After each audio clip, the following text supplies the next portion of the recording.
నమస్తే. నేను మీ అశ్విని కుమార్. దేశం భారతదేశంలో ప్రస్తుతం నేను ఈ వీడియో చేస్తున్నప్పుడు సోమవారం నాడు గజియాబాద్ పోలీసులు ఫరీదాబాద్లో ఓ వ్యక్తిని అరెస్ట్ చేశారు. ఆ వ్యక్తి పంచర్ షాప్ నడుపుతున్నాడు. నౌషద్ అలీ. ఇతను ఫొటోసు వీడియోస్ ఇవన్నీ కూడా పాకిస్తాన్కి అమ్ముకుంటున్నాడు. దాదాపు 22 మంది గ్యాంగ్ సభ్యులు వీళ్ళందరూ కలిసి వీళ్ళందరినీ అరెస్ట్ చేశారు.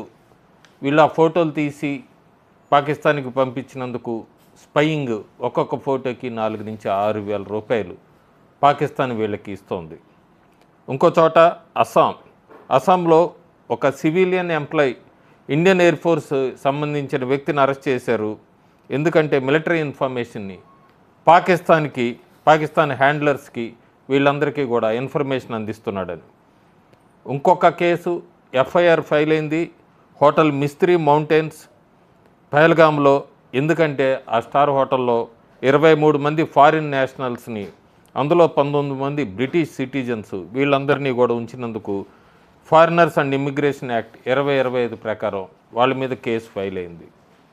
ఈ మధ్య కూడా మనం చూసాం యుక్రెయిన్ వాళ్ళని, యుఎస్ వాళ్ళని కూడా అరెస్ట్ చేయటము.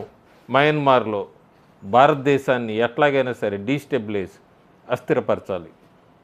చాలా ప్రయత్నాలు జరుగుతున్నాయి గత కొన్ని సంవత్సరాలుగా.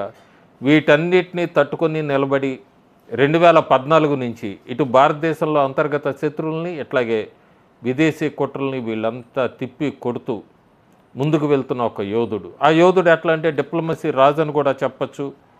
అమెరికా లాంటి దేశాన్ని నుంచి ఎలాంటి శాంక్షన్లు లేకుండా రాకుండానే రష్యన్ ఆయిల్ దిగుమతి చేసుకునే ఏకైక దేశానికి ప్రధానమంత్రి.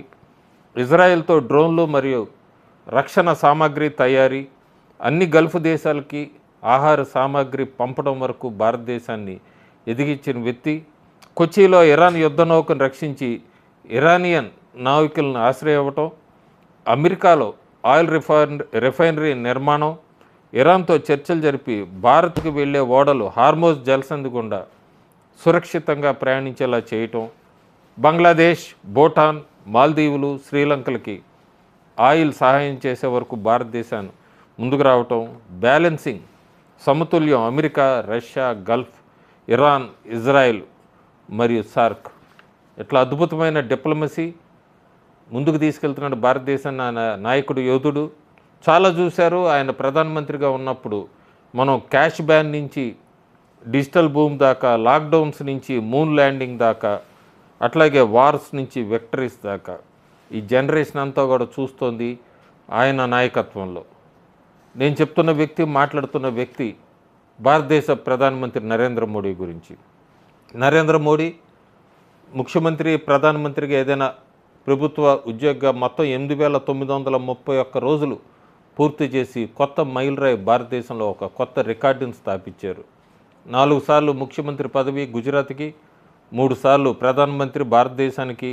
మాజీ సిక్కిం ముఖ్యమంత్రి పవన్ కుమార్ చామ్లింగ్ 8,931 రోజుల రికార్డుని దాటి అధిగమించి ప్రభుత్వ ముఖ్య స్థానాల్లో అత్యధిక కాలం పనిచేసిన వ్యక్తిగా రికార్డు సృష్టించాడు. అయితే ఇదంతా కూడా ఒక అసాధారణ రాజకీయ జీవితానికి సంకేతం అని చెప్పచ్చు. ఎందుకంటే ఎక్కడా కూడా ఎలాంటి అవినీతి ఆరోపణలు లేవు. వ్యక్తిగత ఆస్తులు అలాగే సంపద దాదాపు 0 అని చెప్పచ్చు. కుటుంబ సభ్యుల ఆస్తులు, సంపద కూడా 0. ఓడిపోని రాజకీయ ప్రయాణం, ఎలాంటి సెలవులు లేవు. అసమానమైన అభివృద్ధి, జీవితం మొత్తం పూర్తిగా దేశానికి అంకితం. ఇలాంటి వ్యక్తి మన ముందు ఉంచుకోవటం కూడా భారతదేశం చేసుకున్న అదృష్టం అని చెప్తున్నారు. ఎందుకంటే నిరాడంబర ఆరంభం నుండి ప్రపంచంలోనే అతి పెద్ద ప్రజాస్వామ్య దేశానికి నాయకత్వం వహించడం వరకు ఆయన నిజాయితీపరమైన రాజకీయాలు, శూన్య అవినీతి, దేశం మొదట అనే నేషన్ ఫస్ట్ అనే అచంచలమైన దృష్టితో ప్రజా జీవితంలో కొత్త ప్రమాణాన్ని నెలకొల్పాడు. దూరదృష్టితో కూడిన నాయకత్వం పార్టీని, బీజేపీ పార్టీని 3 నిరంతర లోక్సభ గెలుపులు సాధించగా వికసిత భారత్ దిశగా పరివర్తనాత్మక మార్పులు తీసుకురావటం, గ్లోబల్ సౌత్ నాయకుడుగా మన దేశం ఈరోజు తన నాగరికత, జ్ఞానం, ప్రవాస భారతీయుల బలం మరియు ప్రజాస్వామ్య విలువల్ని ప్రపంచ వేదిక మీద అసమానమైన సాఫ్ట్ పవర్గా కూడా మార్చింది.